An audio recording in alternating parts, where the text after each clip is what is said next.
Okay, well, maybe I will just start. I'll start, and then people can always join as we're going. And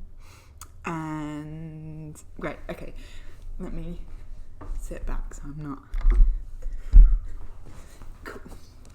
Yeah, so I did say I wasn't going to talk at the start, but I am going to talk. Because there were some things I wanted to say. But I made myself a list to keep myself focused, because basically if I start talking about, I love this practice so much, if I start talking about it, I can just talk about it all day. But the other side of that is, if anyone wants to follow this up with like a one-to-one conversation about like any questions you have, or talk about what happened, or what comes up in this sort of practice for you, I'd be more than happy to do that. I love chatting about it. So yeah, just send me a WhatsApp or whatever, we can do that. But yeah, to start, just a kind of quick few things I think are worth saying before we start. And the first one is, it's really important with this practice just to like know in yourself that you can't get it wrong.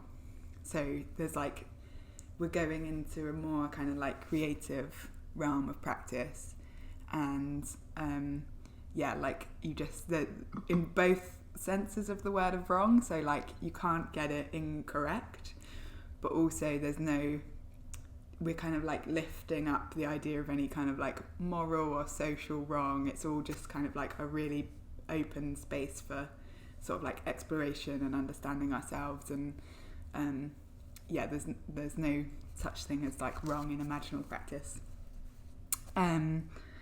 And the second thing is that like this practice it can be quite different to other practices. And one of the main ways is that it's really like subtle. So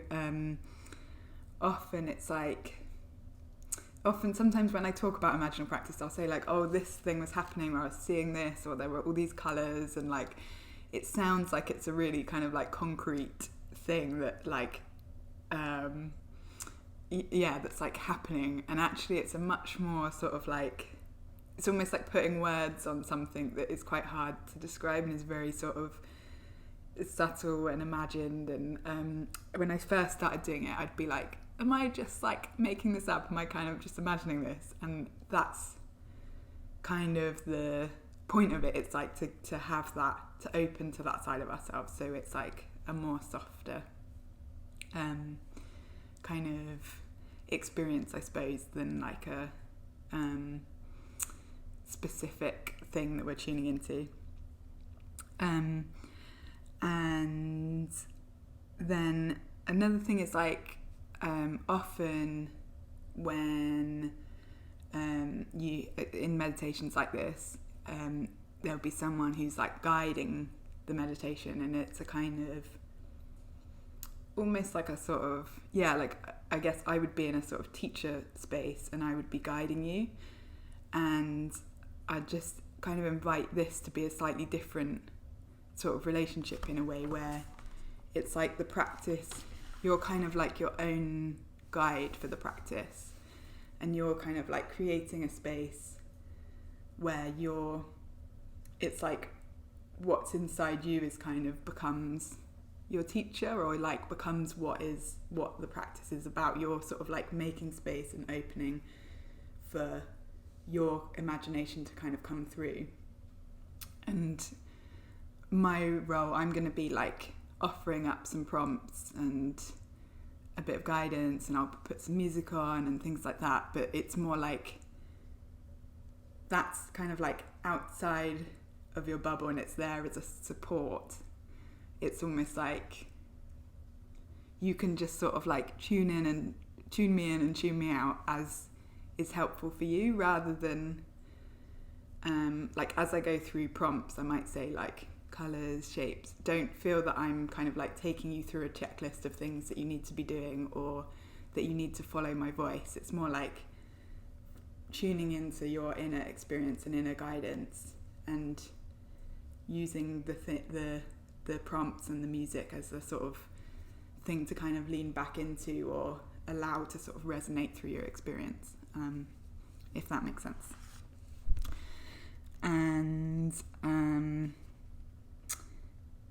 it's just two more things. So one is that another way in which this practice is quite different to other practices is that we're not necessarily trying to stay like super alert and awake. There can be like a sense, in order to sort of drop into the imaginal space, there can be a sense of like sort of zoning out of experience a little bit and kind of almost like drifting off a little bit. And it can even feel, sometimes for me, it even feels like that feeling when you're really tired and you're like, your head starts dropping.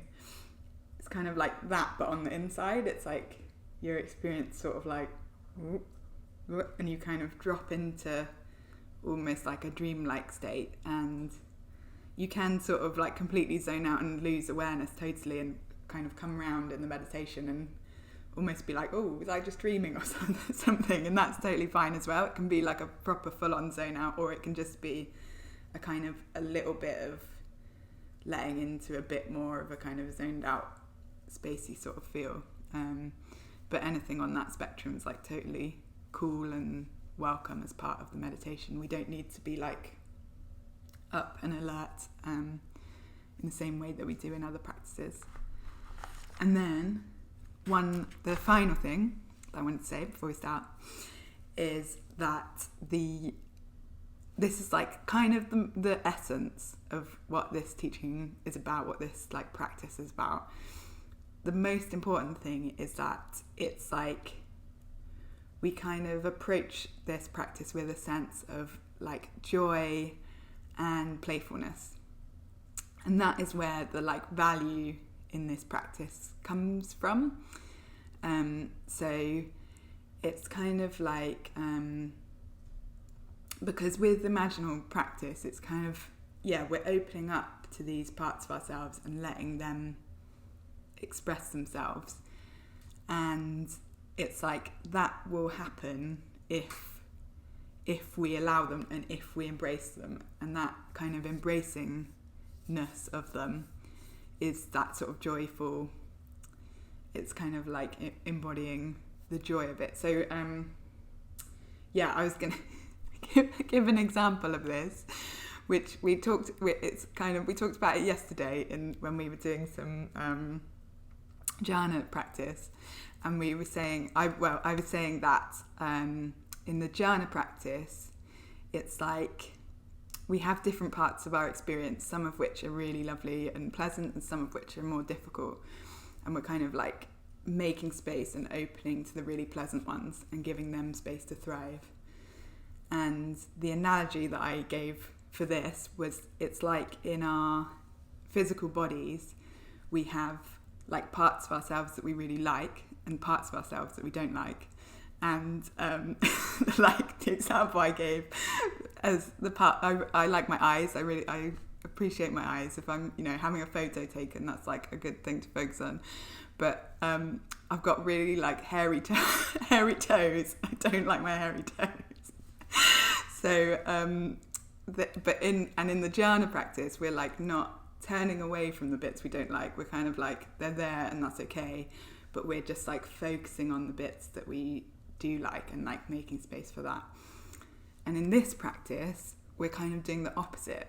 We're like focusing on the bits that we don't like or we don't normally embrace. We normally kind of like, maybe we're a bit like contracted around or feel self-conscious about or don't normally go into.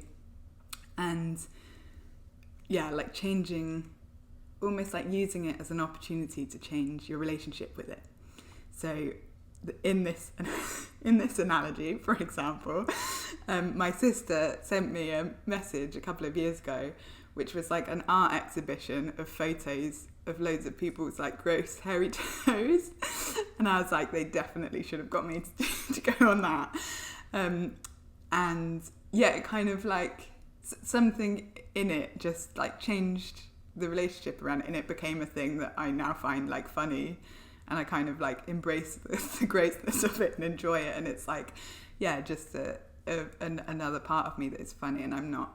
I don't feel self-conscious about it in the same way, and so we're almost like going through that process, but with our inner experience. So it's like if there's something that we are a bit contracted around and feel like either self-conscious or we feel is not socially acceptable or something like that in some way, it's like this is a space to open up to that, so and really embrace it and enjoy it if we can. So yeah, like feel really like angry or feel like really sad or like, but in a really kind of like embracing full sort of way.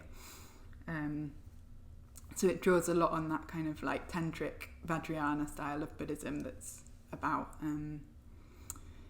like getting into the kind of like power of your emotions and your sensations and all of those things. And it's super liberating. It's super fun. So I just wanted to say those things before we start. And does anyone have any burning questions, or should we get into it? Yeah, we'll just go straight into it. So if you get into your posture and get super comfy in a space where you feel like you can just totally relax, let go of any kind of constraints in your body. And we'll start just by doing a few really nice deep belly breaths. Just breathing in so the belly expands, and breathing out for a nice long, sort of at least 4 seconds kind of length.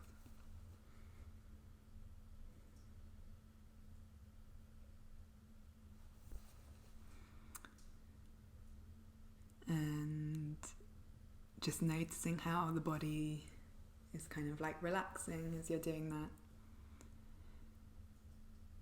Maybe letting go of any tension that you're holding on to.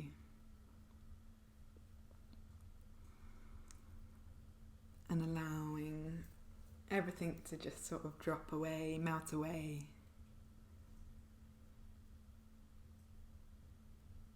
You don't need to think about anything outside of your bubble that you're in at the moment. Everything's taken care of. You're totally safe. And all you need to do is just remember to keep breathing and just be in your bubble. Enjoy being in your bubble for the next little while. And just want you to sort of drop down into the body in whatever way that kind of comes most naturally to you. So it might be focusing on your breath in the belly, might be noticing sensations in your legs, it might be sort of visualizing, kind of taking an elevator down into your body, into your heart, and focusing on the energy that is down further in your body. And just for the rest of the meditation, that's going to be your kind of place to come back to, your place to sort of regather yourself. So if you drift off into a dream, or if you get distracted, or if you just kind of find yourself a bit lost, don't know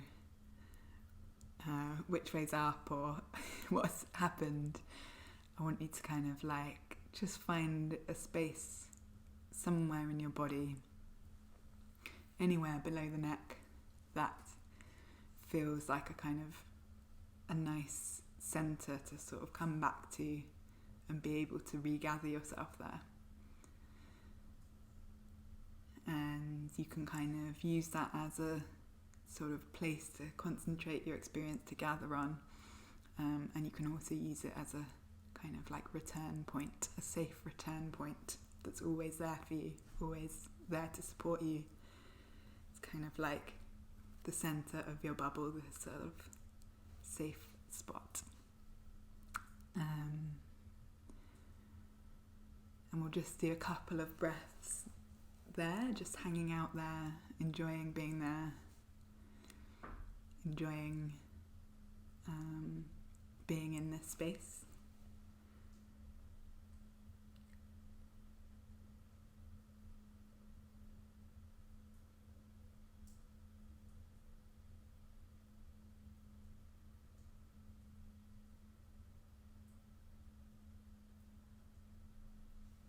And as you kind of gather around that part of your experience,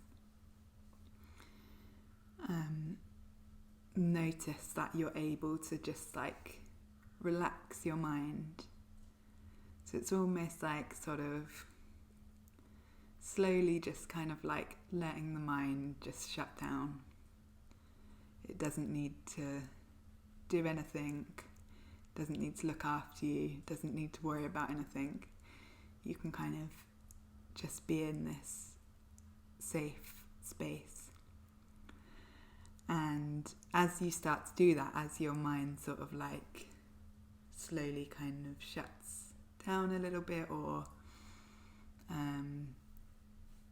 kind of starts to take a bit less energy, it's like other things might start, you might start noticing some other things in your experience. So you might get some emotions coming through really strongly because they've got space now. We've kind of made a bit of space for them. So there might be some emotions sort of coming through, and we can just allow them through. We don't need to hold on to it or judge it or worry about it. We can just let them move through. And there might be some other things coming up, so you might find maybe there's some visuals going on. So it might be a sort of sense of just some kind of soft like shapes or colours or flickering behind your eyes,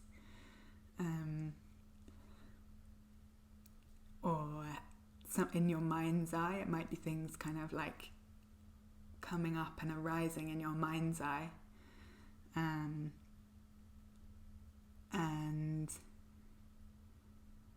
with that we're just sort of allowing it to arise and noticing that we don't need to be thinking about anything. It's kind of just our bodies being our bodies, doing their thing.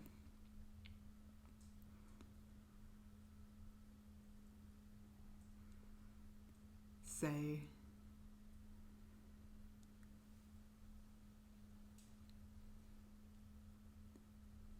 spend a little bit of time just kind of like feeling into what's arising for you, what's coming up in your experience, and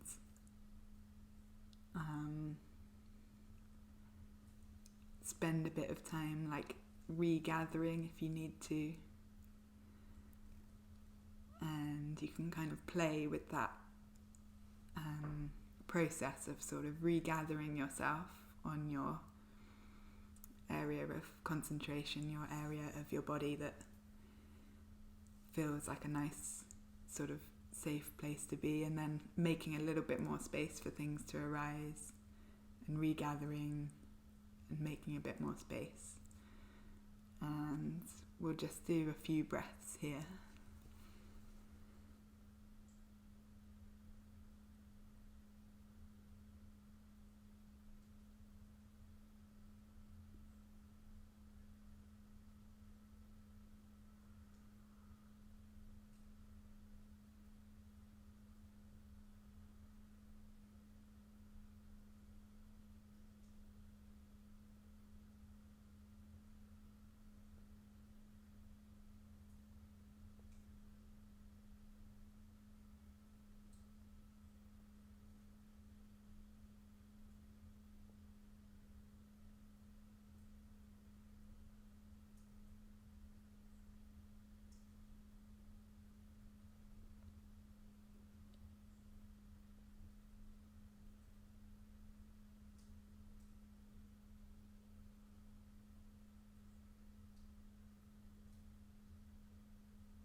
one of the really nice things to kind of notice in this practice is just the really sort of impermanent, flowing nature of everything. So as you're kind of regathering and then making space, regathering, making space, whatever kind of speed that goes at for you, might be a very sort of slow process that happens over minutes, or it might be almost like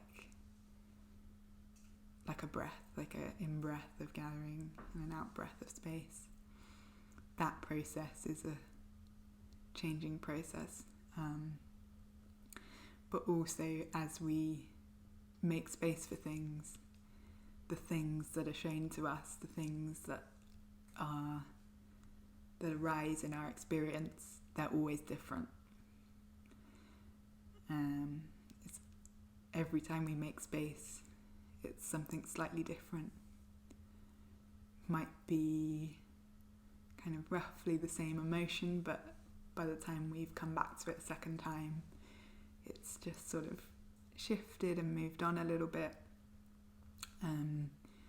It might be that it's all quite sort of scattered and random, so we might have, tingling in our left foot one moment and a colour in our eyes the next moment, and strong emotion the next moment. Or it might kind of almost be starting to sort of come together and weave a bit of a story for us.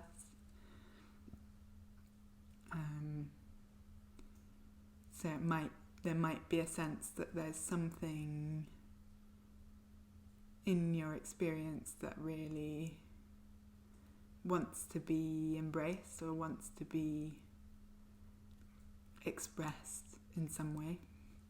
We can just sort of like feel into that a little bit and see if there's anything that's perhaps got a bit more like urgency or power behind it for you. And we'll just spend some time exploring that and do a few breaths. And if the body wants to move at all, or if you want to sort of change the pace of your breath or anything like that to kind of suit or allow this to like express more, then that's totally cool as well.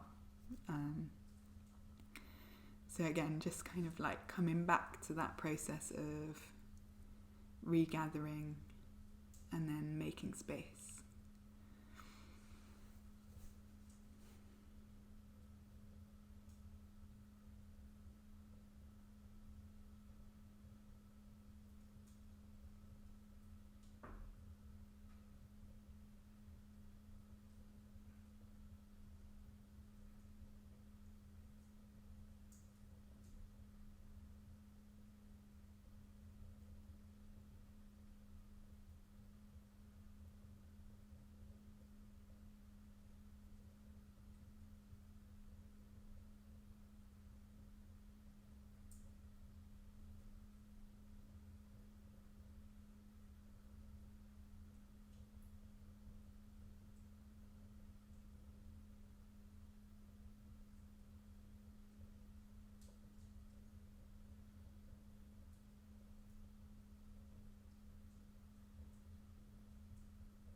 And whatever the sort of flavour of what's being shown to us is, we're just going to really kind of like get behind it, basically. So whether it's like doubt or anger or sadness or just like unbridled energy or kind of anything that comes up, whatever it is, we're just going to really like get behind it and embrace it and embody it and kind of allow it to express itself through us. So really kind of like feel into the sense of what it's like to have that thing inside in your body. Like what's it showing you, what's it saying to you, what's the kind of words it's expressing to you, what's the imagery that it's showing you, what sort of force does it have behind it, what kind of tone does it have, really just like feeling into all of these different parts of it and like letting it loose.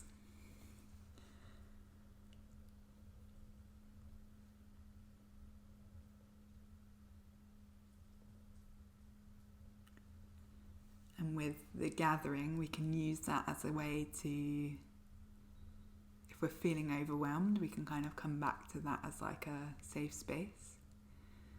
But we can also use it as almost like a way to fuel it as well. So if you've kind of found something and you really want to express that thing, if you found your hairy toes, you really want to like get in there and embrace it, you can almost use the gathering as a way to sort of come back, build up some force, and then when you make space for it, really like give it room for you to allow it into your experience.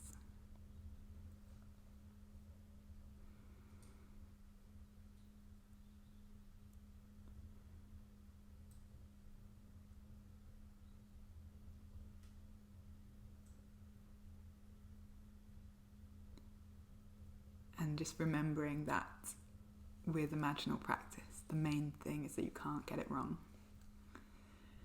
So whatever's happening in your experience right now, whatever you're going through, whatever's in your bubble, in your world, that is exactly what it needs to be. There's no pressure to change it. You're not getting it wrong. But also, there's no such thing as moral or social wrongs in Imaginal practice. All the darkness, all the weirdness, all the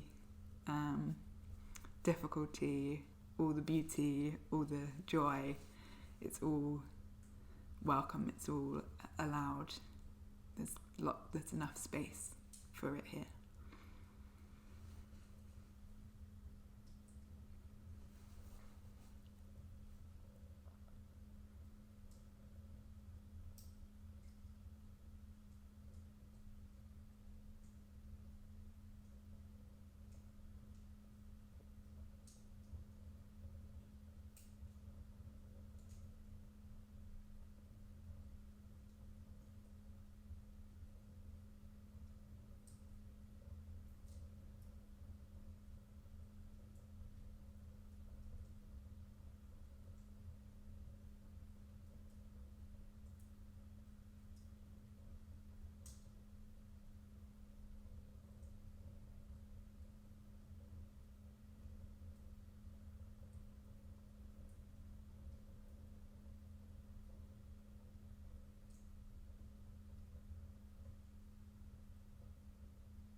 And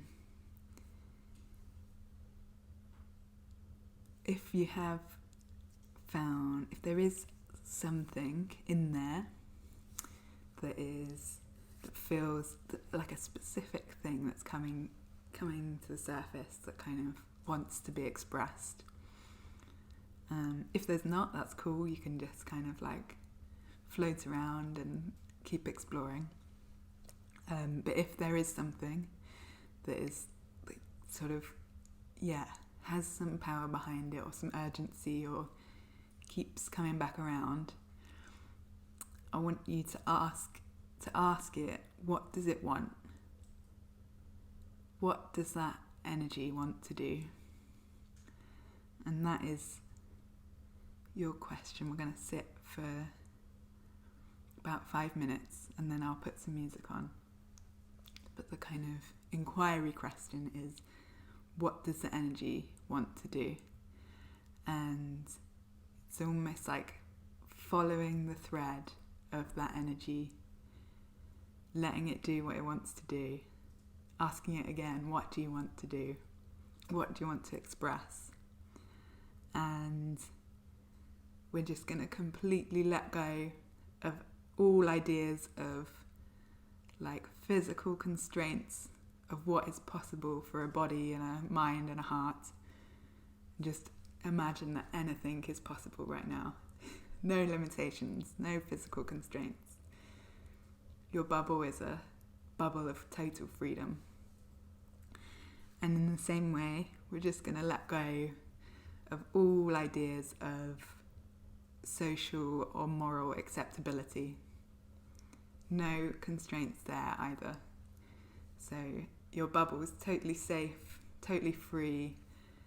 It's just an infinite bubble of freedom. And your question is, what does the energy want to do?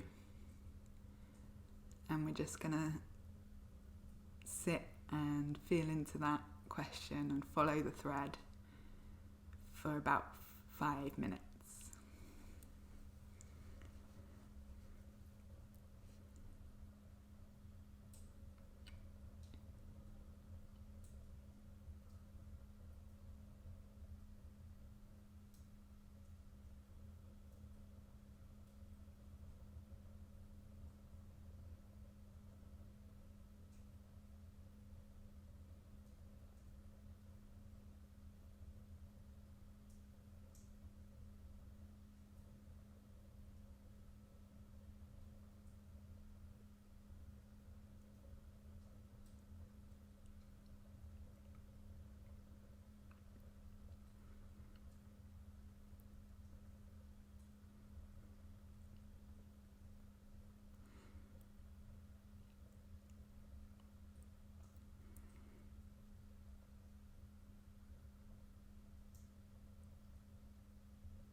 Okay, so I'm gonna play some music, and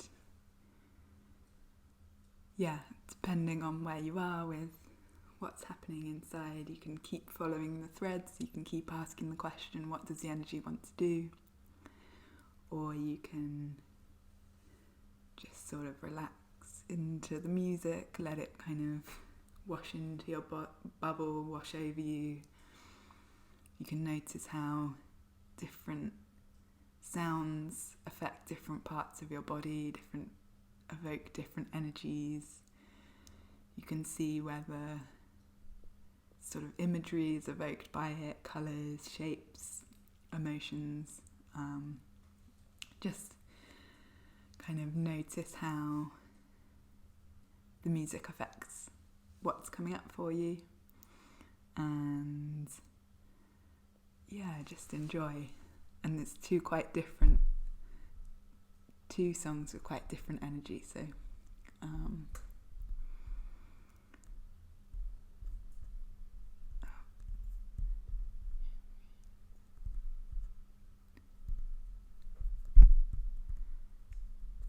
okay, here it comes.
Purple horses, peep the portrait and please absorb it. Might be a wee bit out your orbit. You forfeit, cause I'm something like a shore fit.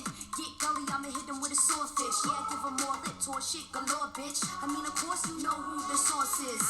Make them say, oh yeah, negrita. I hit the side, he say, oh you bonita. You can go deeper, you hit this reefer. You gon' meet creatures that make you believe us. Shamanistic trip with mystics. Hop in the shit, come sit with this witch. I caught the zip, break down and twist it. Hit districts, hands and stay fisted. And you don't even know about it. Everybody woke now, yeah, I really doubt it. Hopping in my rockin' at the bottom, looking crowded. If you thinking I'll be routed for your penny, you'll just clouded. What is your frequency? No, I do not come in frequently. I travel planets, no visa for me. I seen an alien princess on E, and I don't think that I'll be coming down. They step on peasants to get to their crown. I tag the magic and spread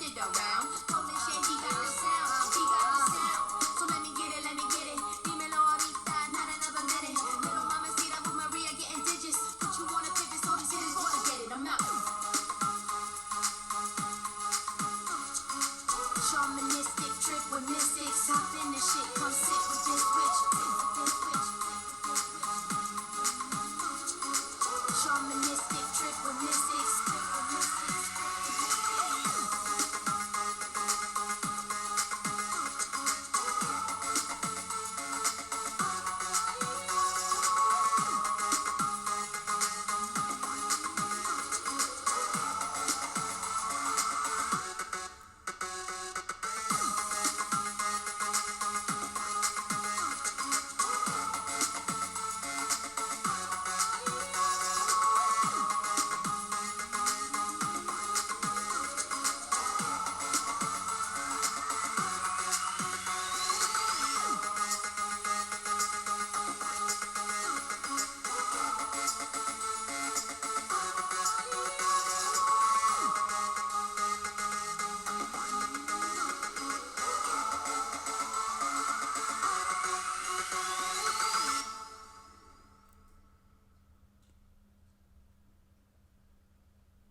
Beautiful. So we'll just spend a little bit of time doing some deep breaths.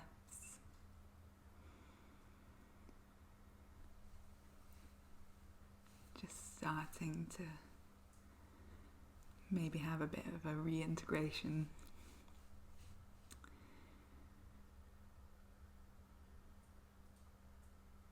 Noticing what's happening in your bubble now.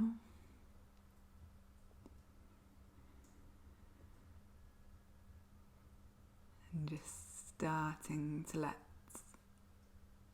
the kind of outside world come back into your bubble. Come back into the room. Just slowly allowing the experience to kind of percolate through. Not rushing, but maybe starting to like move a little bit and open your eyes. You can have a stretch if that feels helpful. Oh, nice big deep breath.